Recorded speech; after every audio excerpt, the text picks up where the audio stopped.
Okay, hi everyone. So again we are going to see three important questions for today. Okay, energize रहिए, हमेशा energy के साथ पढ़ाई कीजिए. There is no kind of keep self motivating. Daily आप बोलो कि I can do this, I can do it. Why I won't be able to clear? आप daily negative things सोचते हो. I will fail तो क्या होगा? I will not clear the exam. Past में भी fail हुए.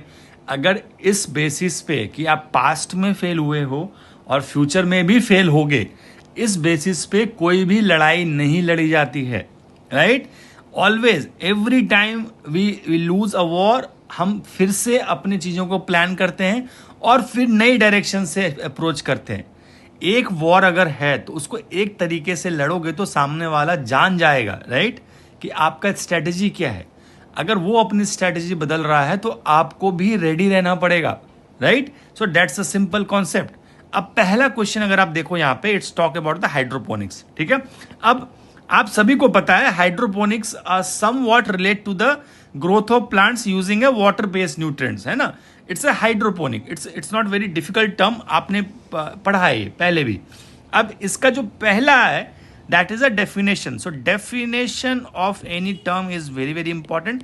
एक क्लैरिटी. ठीक है, अब पहला स्टेटमेंट देखिए, that involves the growth of the plants using a water based nutrient solution in the place of traditional soil. ठीक है, तो आपका जो nutrient solution in place of traditional oil है उसकी जगह this is water based approach. Right? तो आपका ये डेफिनेशन है. दूसरा आप देखो कि to cultivate any crop under hydroponics, to cultivate any crop under hydroponics, it is not mandatory to replicate the conditions found in the native environment. Very important statement, confuse करने वाला statement है ना, exam में परेशान करने वाला statement है. This is not very simple. अगर आपको आइडिया नहीं है तो आप यहाँ पे गेस करोगे, बट अगर आप लॉजिकली सोचो, राइट, एनी क्रॉप, हम हाइड्रोपोनिक्स में we are not going against the environment. ठीक है, अब हाइड्रोपोनिक्स को अगर हम अप्रिशिएट कर रहे हैं, ठीक है, समथिंग यूनिक अप्रोच, अगर ये पॉजिटिव अप्रोच है तो definitely we are not going against environment. क्योंकि अगर उसके नेटिव एनवायरमेंट में हम ग्रो नहीं कर रहे हैं, इसका मतलब we are going to add something which is not natural, है ना. अगर आपको नेचुरल कंडीशंस में अगर आपको नहीं रहना है तो you have to mix something. Right? तो ये आप सेकंड स्टेटमेंट है, ये आपको देखना है. तीसरा इंपॉर्टेंट देखिए, हाइड्रोपोनिक्स में, in hydroponics crop is grown without pesticides and harmful chemicals. या this can be possible correct statement because hydroponics is a positive technique. So definitely इसमें कुछ नेगेटिव नहीं मिलेगा. Right? So we can go for this. Even if we don't know the statement we can mark it correct. This is a guess work. Examination में don't think like कि आपको without guess work you can clear the paper. It's not possible. 10 to 15 maximum 20 questions will be there where 100% surety is there. After that you have to guess only. ठीक है, अब आप देखो इस तीनों statement को हमने देखा अभी. Now we go to the solution. Solution आप देखो, सोल्यूशन में अगर आप देखोगे यहाँ पे, to cultivate any crop under hydroponics, this is incorrect statement, this is correct and this is correct. तो आंसर इज 2 ओनली, बी. ठीक है, आंसर इज बी. तो आपका देख लीजिए पहला स्टेटमेंट करेक्ट है, no need to explain. Now this was exactly in the एक इंटरव्यू था, एक I think some agro scientist and all, so उनका इंटरव्यू था ये. एंड यू सी एक एग्जाम्पल है, to successfully cultivate saffron hydroponically we had to replicate the conditions found in the native environment. So it's nothing like going against the environment and going under hydroponics, है ना. तीसरा देखो आप, there is no difference in the quality. This statement I didn't ask you, but also you remember कि there is no difference in the quality between the saffron grown in the Pampore, मतलब native, and the saffron were produced hydroponically. मतलब quality is almost same. Okay, even you can say hydroponically it is better because we are not using pesticides and dust and silt. ठीक है, अब आप देखो, our hydroponic system ensure the saffron is grown without pesticides. So definitely in adopting this technique, in adopting this practice, we are not adding the pesticides. तो hydroponics में pesticides नहीं. Okay, now second question, this is question number 2. It is related to regarding the National Maritime Heritage Complex. Now it has been recently approved in the Lothal. Okay, now everyone knows where is Lothal, right? अगर ये India का like this portion is Gujarat portion, तो यहां पे somewhere on the Lothal. Okay, now there are two phases, pre 1947 and the post 1947, or you can say 1950. So kuch sites, some sites are there which are invented before, some sites which are invented after. So agar aap dekhoge ki third statement, if you see here, the Lothal was the first Indus Valley site to be discovered in the independent India, matlab after, right? So this is wrong statement because Kalibangan is the first site declared.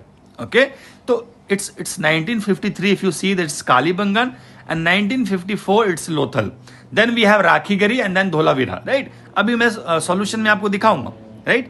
Then you see here second statement, the network of the canals and the dockyards found here shows the advanced planning of the urban design. Now आप इस complex को approve कर रहे हो लोथल में, definitely Lothal has some historic advantage, historic या कुछ ऐसा कह सकते हैं कि which has done best, right? कुछ एक यूनिक स्ट्रक्चर्स हैं पास्ट में which is relevant till now. Okay, तो आप देखो यहाँ the network of the canals and dockyards, तो कुछ ना कुछ तो इंपॉर्टेंट है, right?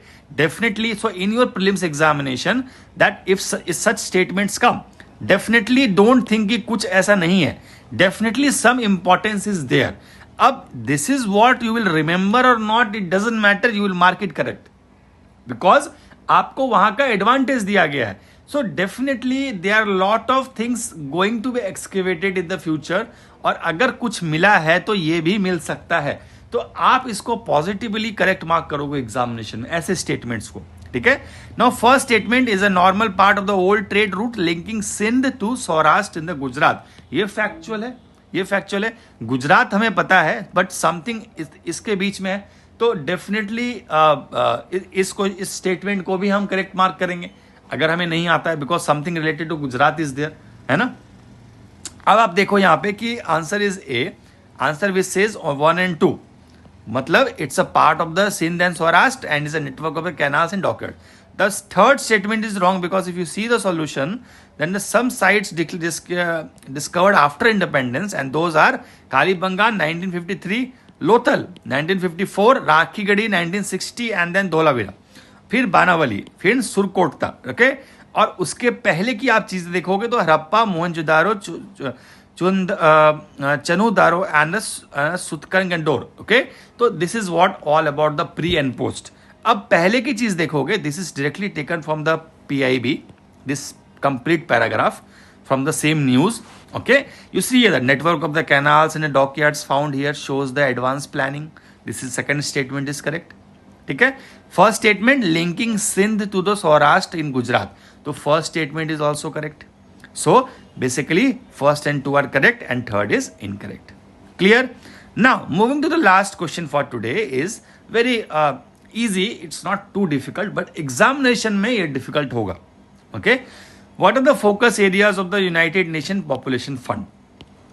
It's a United Nation body, ठीक है? United Nation structured body. तो आप देख लो यहाँ पे, this is what you have to learn here. तो अब आप फंड की जब बात करें तो what are all the focus area? This is very important question, very very important questions. अगर UPSC prelims में आएगा तो they will not ask what is the function of this, but आपको clarity होना चाहिए करता क्या है. Okay, तो what does it do? It's basically family plannings. Okay, female को हेल्प कर रहे हैं. ओके, फीमेल को हेल्प कर रहे हैं उनके अबॉर्शन में, प्लानिंग में, सब कुछ में, राइट?